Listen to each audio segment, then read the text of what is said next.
The signal hits Cael like a fist behind his eyes.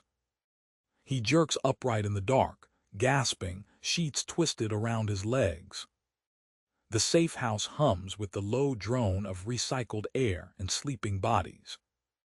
But something else is alive in the frequency now. Something that tastes like copper and starlight, threading directly into the place behind his skull where his magic lives. He knows this feeling. He felt it once before, years ago, the night his mother disappeared. A voice enters his mind. Not words exactly, but images, vast and luminous, a sky full of scales and ancient knowing. They have found you, young storm.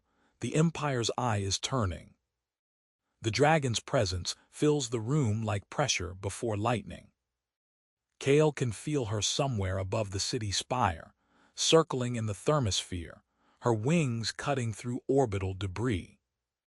Valeth, the oldest of the telepathic sky beings who chose to answer the rebellion's call.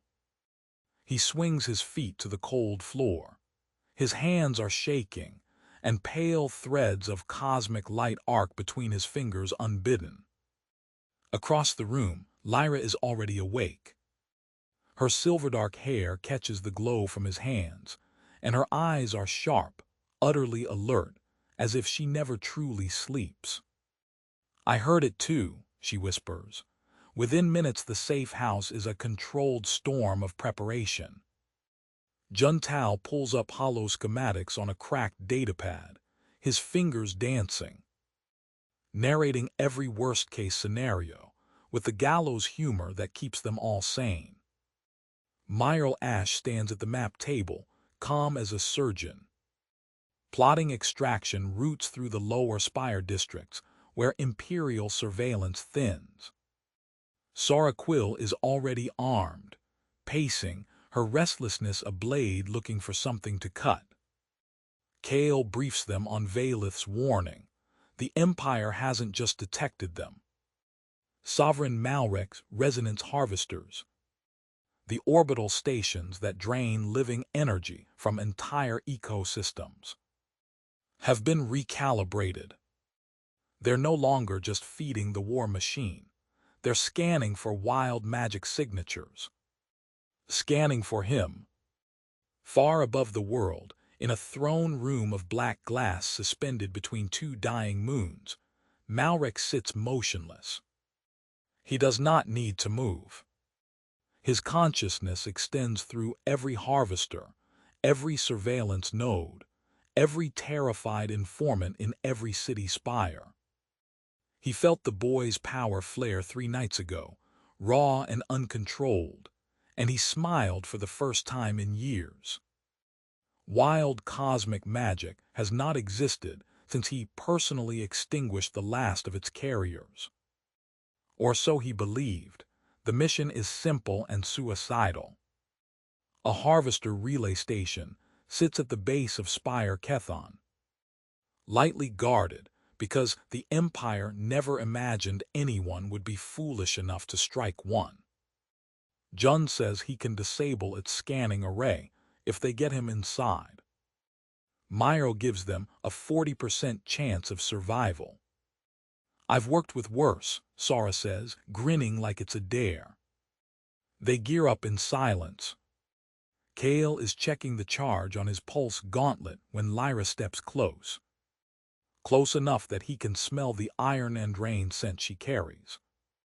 Something he has never been able to name, but would recognize anywhere. "Your hands are still glowing," she says quietly. He looks down. She's right. Faint silver threads spiral across his knuckles. He clenches his fists and wills the light away, but it pulses once more before fading, stubborn as a heartbeat. "I can't always control it," he admits. It costs him something to say that in front of her. Lyra doesn't respect weakness, but she doesn't flinch either. "My father couldn't control his," she says. Cael goes still.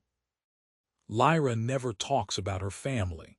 In 6 months of running together, she has offered exactly nothing. He was a signal engineer for the resistance, she continues, her voice flat and careful. The way people speak when they're holding something breakable. Malrek's forces found him because he transmitted 1 second too long. 1 second. She meets Cael's eyes. So when I say be careful, I am not being gentle. I am being precise. He wants to reach for her, he doesn't. But something passes between them in the silence, heavy and unfinished, a sentence neither of them knows how to complete. I'll be precise, he says. She almost smiles. They launch from the spire's maintenance shaft at 300, riding the thermal columns that spiral between the megastructures. Valeth descends from the upper atmosphere like a falling constellation, her scales rippling through shades of deep violet and molten gold. And 2 younger dragons flank her, Sethkon and Oreis, smaller but ferociously fast. Cael mounts Valeth's back and feels the world expand. Through her eyes, the city below is a lattice of light and surveillance grids. And she shows him the gaps, the blind spots where they can move unseen. Hold your power close, Valeth warns. The harvesters taste magic like blood in water. They dive.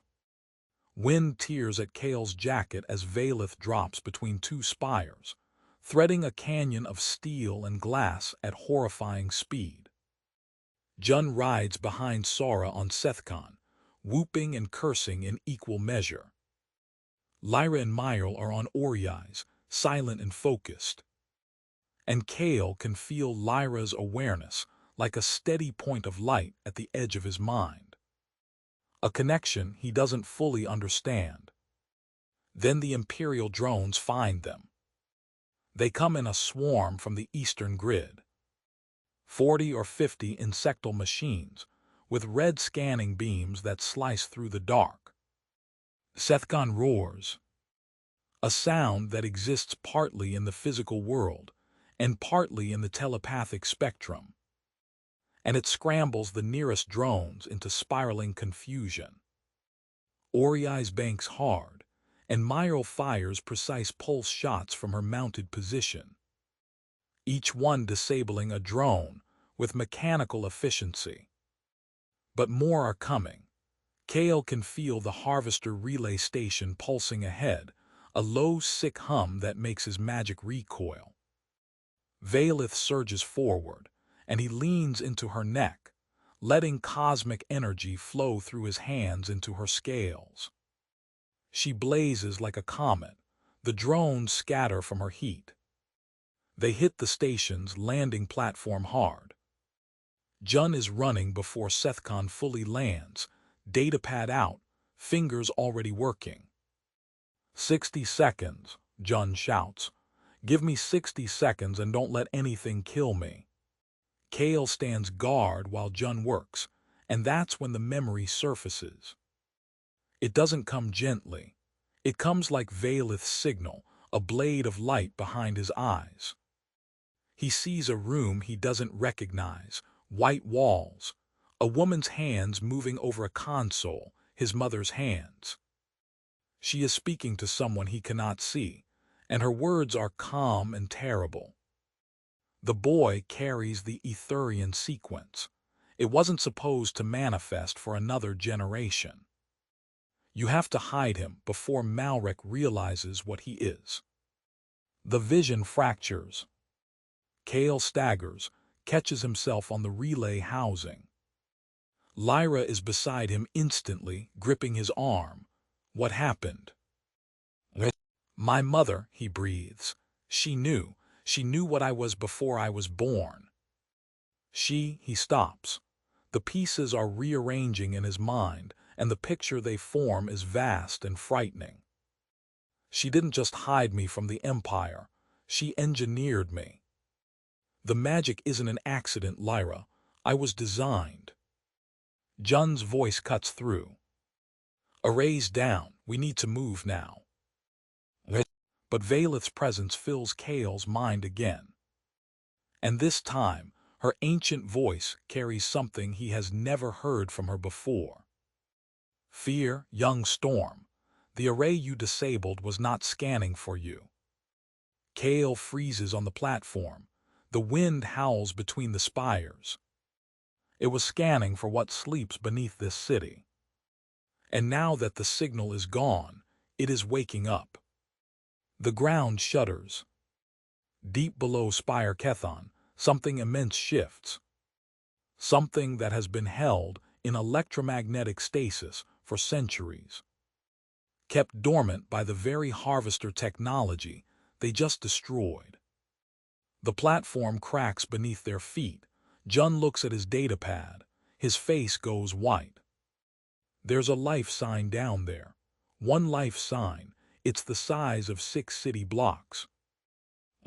Sora whispers something profane. Myrl is already calculating. Lyra's hand finds Cael's in the dark and grips hard. And from the depths a sound rises. Not a roar, not a signal. A voice, old beyond reckoning, speaking directly into the mind of every telepath within 1,000 kilometers. Who has freed me? If you want to be here when Cael answers that question, hit subscribe. Because whatever is waking under Spire Kethon changes everything, and Chapter 5 is where the real war begins.